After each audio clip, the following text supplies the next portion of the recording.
우리가 지난 시간에 사사기 9장에 있는 말씀을 보았습니다. 거기 아비멜렉이라고 하는 기드온의 아들 가운데 하나가 욕심과 야망을 가지고 자기 형제들을 다 살해하고 그리고 그 지역의 통치자가 되는 이런 일에 대해서 같이 생각을 했습니다. 지난 시간에 또 제가 이런 말씀을 드린 게 있습니다. 아비멜렉과 입다가 출신 배경이 비슷하다. 왜냐하면 아비멜렉도 기드온은 유대인입니다만은 어머니가 유대인이 아니었고 입다도 마찬가지입니다. 여기 1절에 나와 있는 것처럼 길르앗에게서 태어난 아들인데 길르앗이 이방 여인 그 가운데에서도 기생에게서 아들을 출생시킨 기생을 어머니로 해서 태어난 아들이 입다였습니다. 지금도 남아 있습니다만은 그 출신 배경에 대한 편견들을 사람들은 가지고 있습니다. 그래서 보이지 않는 이렇게 차별을 하는 것을 우리가 볼 수가 있습니다. 더더구나 유대인들에게 있어서 이방인의 어떤 피를 가지고 태어났다라고 하는 것에 대해서는 오히려 이방인 그 자체보다도 더 좀 불편한 생각을 하고 차별을 하는 이런 일들이 많이 있었습니다. 그래서 아비멜렉도 아마도 어렸을 때는 조금 어떤 차별 대우를 경험을 했을 것으로 우리가 생각해 볼 수가 있습니다. 입다도 그러했습니다. 그런데 출신 배경도 비슷하고 자라나온 환경도 비슷한데 그들이 자라나와서 인간 됨됨 일을 보면 아비멜렉과 입다는 하늘과 땅 차이입니다. 아비멜렉은 형제를 죽이고 사람을 죽이고서라도 자기 것을 얻으려고 했고 입다는 형제를 죽인 게 아니라 족속을 살리는 자기 가족을 살리는 이러한 일을 했습니다. 아비멜렉은 하나님을 저버리고 하나님을 배반하여서 하나님께 대항하고 반대하고 하나님 앞에 불순종하는 죄악을 저질렀는데 입다는 하나님 믿고 하나님 섬기고 하나님께 충성하고 순종하는 이런 생활을 했던 것을 오늘 말씀을 통해서 우리가 확인해 볼 수가 있습니다. 여러분들 우리의 삶에 있어서 가장 큰 영향을 미치는 것이 내가 태어난 가정입니다. 나를 출생시켜 주신 부모님입니다. 그리고 내가 성장해온 나의 어린 시절의 우리 가정 환경입니다. 어떤 분들은 이런 면에 있어서 좀 어려운 상황 속에서 태어나셨을 수도 있고 어려운 상황 속에서 성장했을 수도 있습니다. 그런데 안타깝게도 그 어려운 출신 배경 그리고 성장 배경 이것이 우리 삶에 있어서 가장 큰 영향을 미치는 요소가 된다고 하는 것입니다. 우리의 성격 형성과 인격 형성에 있어서 가장 큰 영향을 미치는 분들은 당연히 우리의 부모님들입니다. 그러니까 어떻게 보면 우리가 태어나서 지금 몇십 년이 지난 다음에 한 인격체가 되었는데 우리가 인격적으로 성격에 있어서 인간 됨됨이에 있어서 내가 생각하는 이 부분은 내가 좀 약점이다. 이 부분은 내가 좀 약하다. 이 부분은 조금 더 성숙이 되고 성장이 되면 좋겠다. 이 부분은 좀 나에게서 좀 쑥 빠져나가서 아예 없어져 버리면 좋겠다 하는 내가 생각하는 나의 어려운 부분, 나의 약점 이런 것들은 어떻게 보면요 다 부모님에게서부터 내게 온 것입니다. 핑계 대자고 드리는 말씀이 아니고 상당 부분 우리가 그걸 인정하든 인정하지 아니하든 우리가 부모님으로부터 이렇게 막대한 영향을 받고 지금 우리의 인격이 성장이 되었습니다. 그런데 우리가 성장하여서 이 부분은 내가 어렸을 때부터 문제였고 지금도 이 부분은 내가 가지고 있는 문제다. 이 부분을 좀 내가 해결을 해야 하는데 그게 쉽지 않다. 그걸 깨달을 때에는요 이미 too late, 너무 늦었습니다. 이게 우리가 깨달으려고 했으면, 우리가 어렸을 때 이걸 깨달았으면 고치기도 쉬웠을 터인데, 이걸 어릴 적부터 우리가 깨달았을 뿐만 아니라 주변에 있는 분들도 그 부분에 있어서 우리에게 도움을 주시고, 그걸 고치게 하기 위해서 우리에게 권면하고 또 본을 보여주시고, 또 넘어지고 쓰러지고 실패했을 때도 좀 위로해 주시고, 우리를 격려해서 그것을 고치게 해 주셨으면 혹시 가능할 수 있었겠는데, 대개 내가 이 부분은 내가 좀 문제다라고 하는 것을 깨달을 때에는 이미 우리는 다 커버린 다음입니다. 우리가 고칠 수 있는 어떤 이런 가능성, 그 가능성을 가지고 있는 시기가 훨씬 지난 다음에야 그걸 깨닫게 됩니다. 더 안타까운 것은 그나마 이 부분이 내 성격에 있어서, 인격에 있어서, 나의 어떤 인간관계에 있어서 내가 좀 고쳐야 할 부분이다 라는 것을 깨닫기라도 하면 그래도 서로에게 좀 그 부분이 은혜가 될 터인데, 그 부분에 대해서 깨닫지도 못하고 계속 그것 가지고 씨름하고, 그것 때문에 고생하고, 그것 때문에 자신만 고생하는 게 아니라 주변에 있는 많은 사람들 고생을 시키고 그리고 살아가는데, 그것에 대해서는 본인은 전혀 깨닫지도 아니하고 인정도 하지 아니하고 계속 자기는 문제가 없고 다른 사람이 문제가 있어서 이 문제가 생겼다, 그렇게 스스로 판단하면서 살다가 세상 떠나는 사람, 그런 사람들이 훨씬 많다고 하는 것, 이게 인생의 비극입니다. 인생의 비극. 누가 행복하기 싫어하는 사람이 어디 있겠습니까? 그런데 행복하려면 지금 말씀드린 우리 인격에 있어서 저도 마찬가지고 여러분들도 마찬가지일 것입니다. 내 약점이 무엇인가? 다른 사람은 몰라도 내 자신은 알고 있습니다. 근데 그걸 고치면 행복할 수 있는데, 행복하기 싫어하는 사람이 없지 않습니까? 다 행복하기를 원하는데 행복하지 못한 이유가 뭐냐면, 나의 행복을 방해하는 그 요소에 대해서 심각하게 생각하지 않기 때문에 그렇습니다.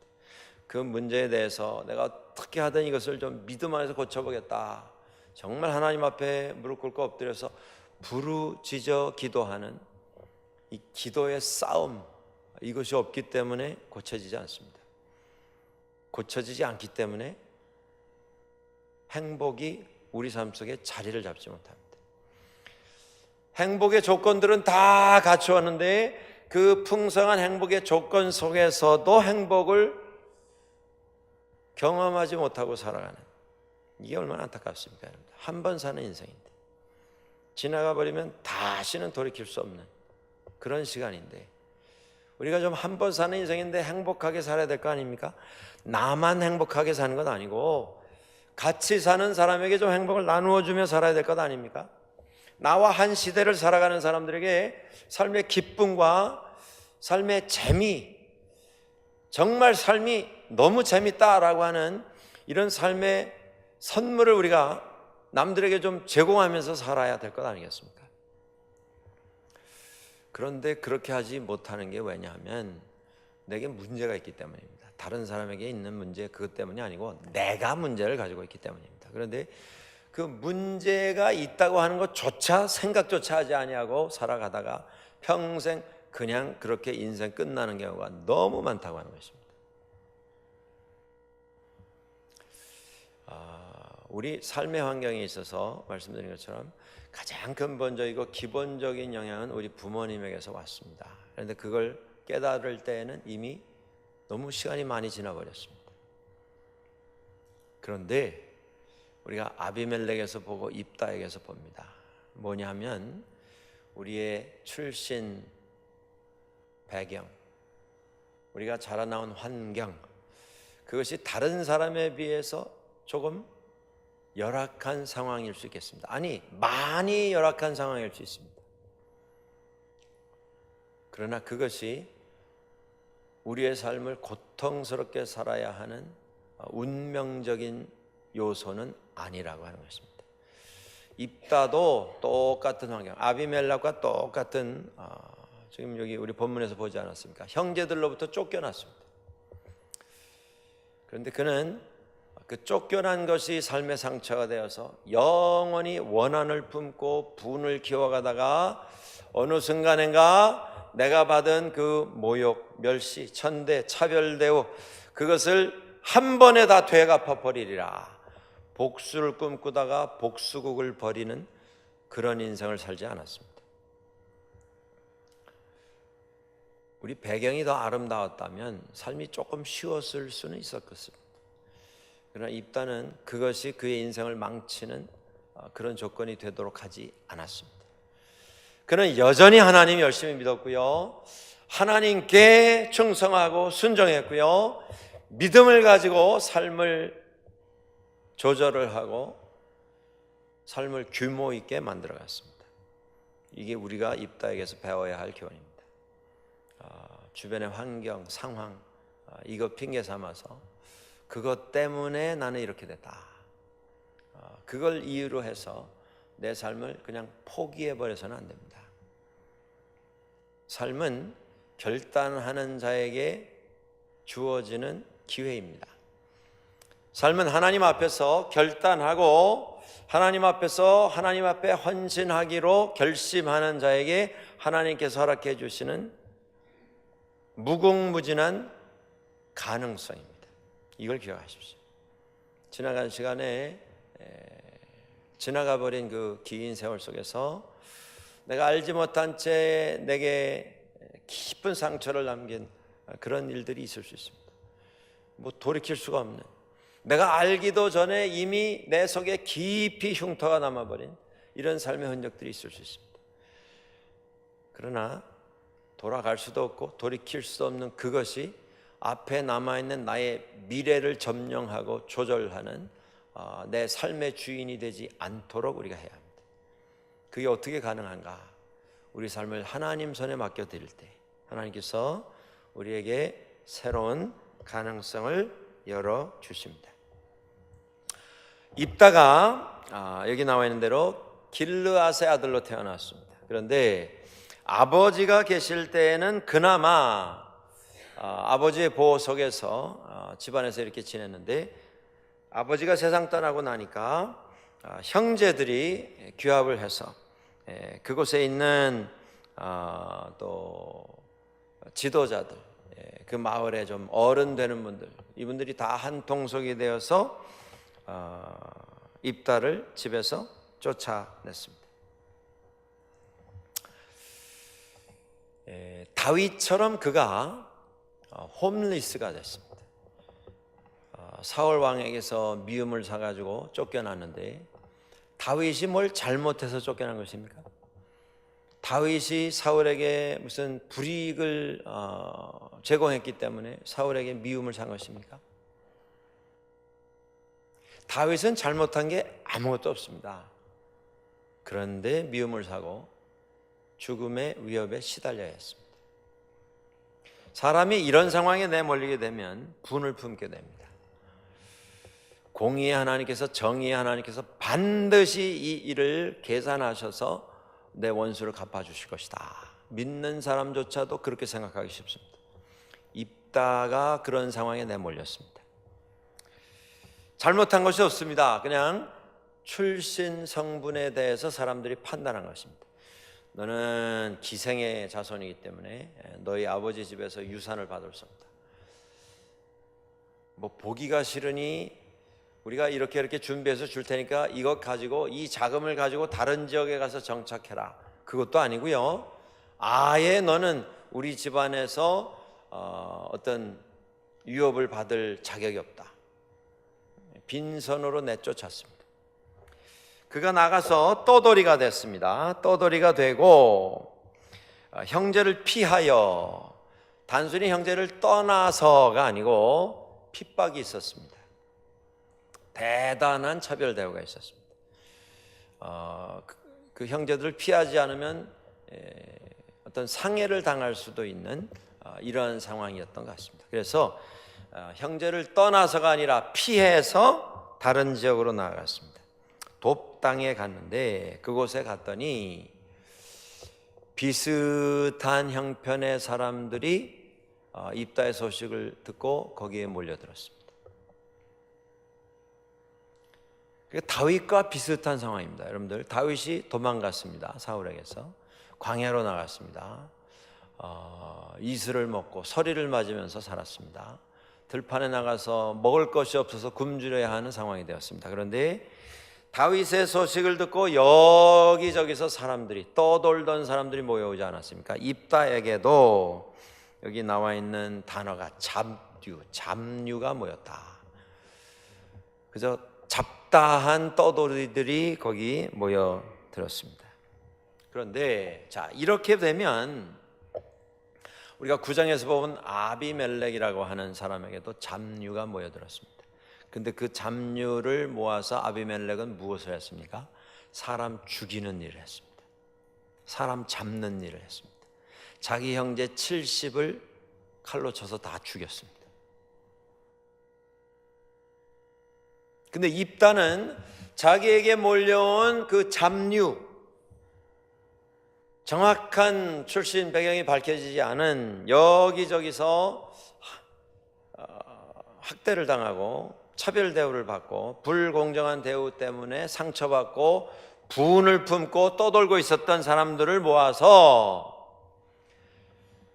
나라를 구하고 민족을 구하는 그런 무리로 만들었습니다.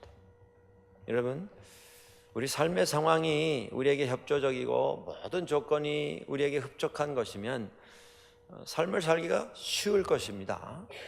그러나 그것이 믿음 안에서 성공적인 삶을 살아가는 데 있어서 절대 필수적인 조건은 아니라고 하는 걸 기억하십시오.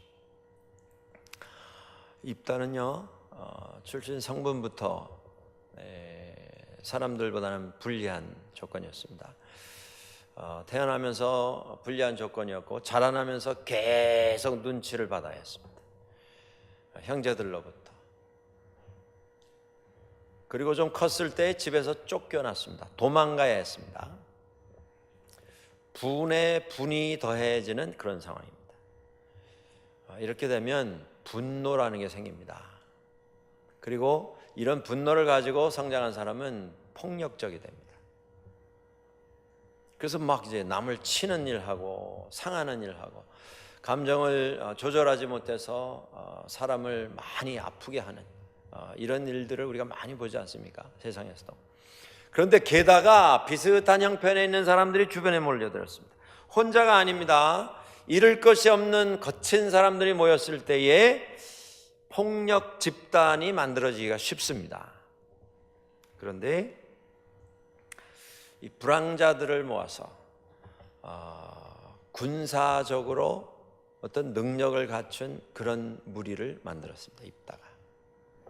그렇게 되었을 때에 이곳에 암몬 족속이 이제 쳐들어와서 이스라엘 땅을 점령하려고 하는 군사적 어려움이 생겼을 때에 이스라엘의 장로들이 입다를 찾아와서 당신이 데리고 있는 당신의 이 무리들, 군사적으로 잘 훈련을 받아서 능력이 있는 이 무리들을 데리고 우리에게 와서 우리를 도와주시오라고 하는 이런 요청을 하게 됩니다. 대개 이런 상황에서 이런 불공정한 대우를 받았던 사람들이 이런 요청을 받게 되면 아주 냉소적이고 조소하고 조롱하면서 거절하기가 십상입니다. 대개는 언제는 쫓아내더니 이제 와서 나보고 도와달라고 관둬라. 내가 왜 너를 위해서 전쟁하냐? 내가 왜 내 목숨을 걸고 전쟁에 나가서 싸워야 하나? 난 하지 않겠다. 그렇게 하든지 아니면 우리가 세상 역사에서 그런 일 참 많이 봅니다. 아니면 돕겠다라고 가서는 돕는 척하고 일을 처리한 다음에는 그 다음에는 실익을, 사익을 추구하는 일들을 우리가 많이 봅니다. 돕기는 도왔는데 그 다음은 실권을 다 장악해가지고 그 사람들을 다스리고 이제까지 받았던 모든 학대, 모욕 이것을 되돌려주고 더 많은 것으로 보상받으려고 하는 것이 인간 역사에 참 많이 나옵니다. 그런데 입다가 그렇게 하질 않았습니다. 이 사람은요, 대단히 거칠어질 수밖에 없는 배경을 가지고 쭉 지내왔습니다만은 오늘 이 말씀 속에 나온 입다의 모습을 보면 대단히 훌륭한 협상의 달인인 것을 볼 수가 있습니다. 감정으로 대하지 않았고요. 절대 무리한 욕심을 부리지 않았고요. 실제적인, 아주 현실적이고 이성적인 이런 대화를 통해서 본인이 원하는 것을 말하고 그것을 확실하게 약속을 받습니다. 그 약속이라고 하는 게 뭐냐 하면 내가 돌아가서 당신들을 위해서 싸우고 그리고 하나님께서 은혜를 주셔서 이 싸움에 이기게 해 주신다면 내가 당신들의 머리가 되는 것을 당신들이 약속해 줄 수 있습니까? 이게 참 중요한 일인데요. 지금 싸움이 났어요. 전쟁의 위기에 몰렸습니다. 와서 이 전쟁을 우리 대신 싸워주고 당신이 데리고 있는 이 장정들 다 데리고 와서 이 싸움을 좀 이기는 싸움으로 만들어 주시오. 그러면 우리가 얼마를 드리겠소? 그런 협상이 아닙니다. 내가 가서 싸울 때에 이 모든 것을 다 호령하고 다 인도하고 내가 명령을 내릴 수 있는 군사적인 책임을 내게 줄 것을 약속합니까? 그게 첫째고요. 두 번째, 전쟁이 끝나고 평화가 도래했을 때에 여전히 내가 당신들의 머리가 될 것을 당신들이 원하십니까? 전쟁 때의 지도자일 뿐만 아니라 평화 시에도 지도자로 당신들을 다스려 주기를 원합니까? 그때 필요를 메꾸려고 했던 사람들이 이것을 보장을 합니다. 우리가 그렇게 하겠습니다.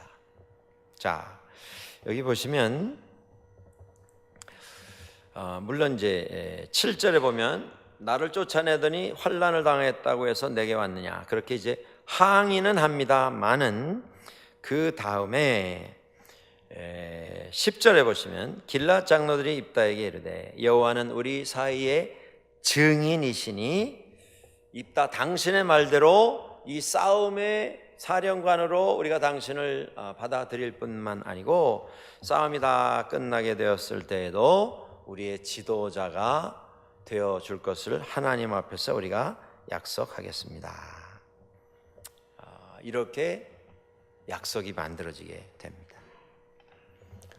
살면서 우리가 당한 어떤 경험 때문에 우리 가운데 나도 모르는 사이에 분노가 내 생각 속에 들어와서 자리를 잡고 있을 때가 있습니다.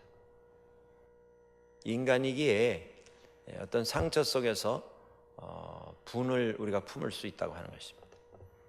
그런데 그것이 우리의 주인이 되도록 해서는 안 됩니다.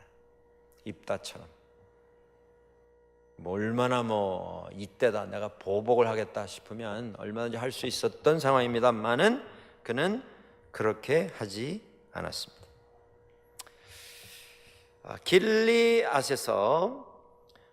길르앗에서 입다가 추방됐던 이유는 단 하나입니다. 편견, 차별 대우. 사람을 그의 어떤 출신 성분으로 판단하려고 하는 선입견. 이것은 믿음의 사람들이 가질 수 있는 가장 추한 것입니다. 편견, 선입견. 어떤 사람의 그 성장 배경, 그의 가정 배경을 통해서 그 어떤 당사자를 우리가 판단하려고 하는 것. 이건 믿음의 모습이 아닙니다. 선입견 때문에 입다를 쫓아냈습니다마는 필요가 있었을 때 입다를 찾아와서 우리를 도와달라. 그리고 다시 초청을 해서 드렸습니다. 우리가 믿는 자로서 여기서 교훈 하나를 기억할 수 있기를 원합니다. 그건 뭐냐면 우리가 믿는 자로서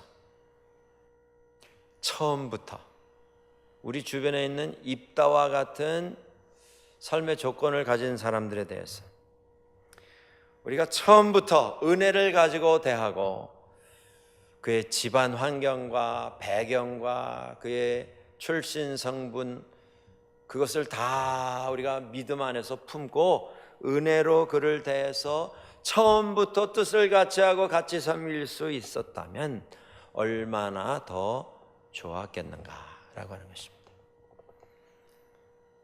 우리가 뭐 출신 성분 운운합니다마는 우리가 필요할 때는 그거 다 잊어버린 채 가서 우리를 도와주시오, 이렇게 우리가 매어 달리는 그런 존재들 아닙니까?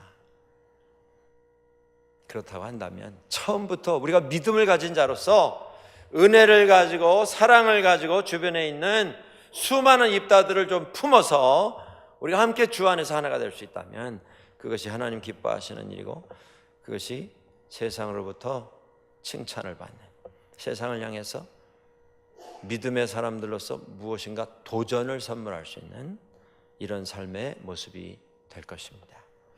이 말씀 마음에 새기시고 믿음 안에서 서로를 품을 수 있는 우리 모두가 될 수 있기를 주의 이름으로 간절히 축원합니다.